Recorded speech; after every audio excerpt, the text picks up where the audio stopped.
नमस्ते। आज की क्लास का टॉपिक बहुत इंटरेस्टिंग है। हम ये समझने वाले हैं कि कोई भी सरकार एक अर्थव्यवस्था में अमीरी और गरीबी के बीच संतुलन कैसे बनाती है। तो सबसे पहला और सबसे ज़रूरी सवाल जो हमारे सामने आता है वो ये है कि आखिर वो कौन से तरीके हैं जिनसे समाज में ये जो आर्थिक खाई है इसे कम किया जा सके। यही आज हमारी पूरी चर्चा का सेंटर पॉइंट है। देखिए, सरकार जो भी ये संतुलन बनाने की कोशिश करती है, उसके पीछे एक बहुत बड़ा लक्ष्य होता है, और वो लक्ष्य है सामाजिक न्याय।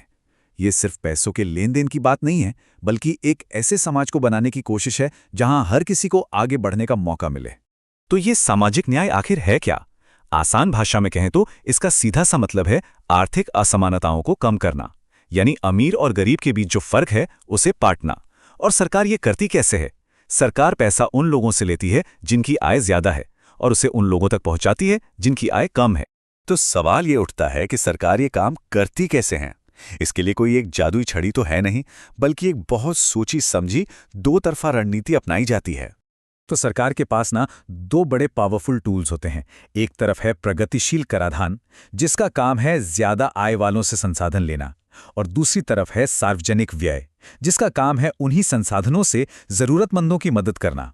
इसको ऐसे समझिए जैसे कोई तराजू हो, एक पल्ले से वजन उठाकर दूसरे पर रख दिया ताकि दोनों बराबर हो जाएं। चलिए अब इस तराजू के पहले पलड़े को, यानी प्रगतिशील कराधान को थोड़ा और करीब से समझते हैं। इसका सिद्धांत बहुत सीधा है। जिसकी कमाई जितनी ज्यादा, उससे टैक्स भी उतना ही ज्यादा लिया जाएगा। बहुत सिंपल है ना? इकोनॉमिक्स में इसे एबिलिटी टू पे प्रिंसिपल भी कहते हैं। मतलब जिसकी जितनी क्षमता वो उतना भुगतान करे। अब जरा इस चार्ट को देखिए। यहां साफ साफ दिख रहा है, जिनकी आय कम है उन पर टैक्स की दर भी कम है, और जिनकी आय ज्यादा है उनसे देखिए कितना ज्यादा टैक्स लिया जा रहा है। इसका मतलब साफ है, जो ज्यादा कमा रहा है वो समाज में ज्यादा योगदान भी दे रहा है। अच्छा, तो इसका असर क्या होता है? इसका सीधा नतीजा ये है कि अमीर लोगों की डिस्पोजेबल इनकम यानी प्रयोज्य आय कम हो जाती है। डिस्पोजेबल इनकम वो पैसा होता है जो टैक्स देने के बाद हाथ में खर्च करने के लिए बचता है।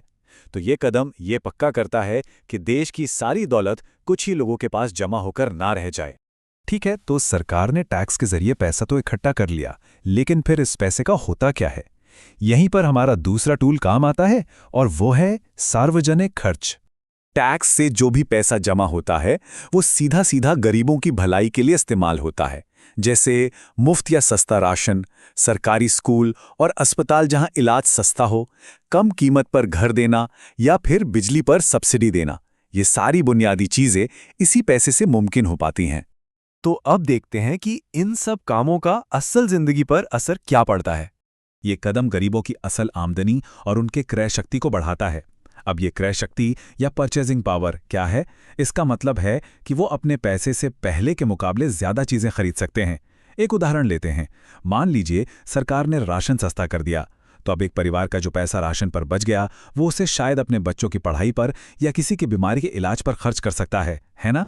तो इस पूरी प्रक्रिया के दो बहुत बड़े फायदे हैं। पहला, समाज के अमीर और गरीब तबके के बीच जो रहन सहन का अंतर है वो कम होता है, और दूसरा, ये पक्का हो जाता है कि देश का कोई भी गरीब इंसान अपनी बुनियादी जरूरतों से वंचित ना रहे। तो कुल मिलाकर ये पूरी कवायद एक ज्यादा बराबरी वाले समाज के लिए उस आर्थिक तराजू को बार बार बैलेंस करने की एक कोशिश है।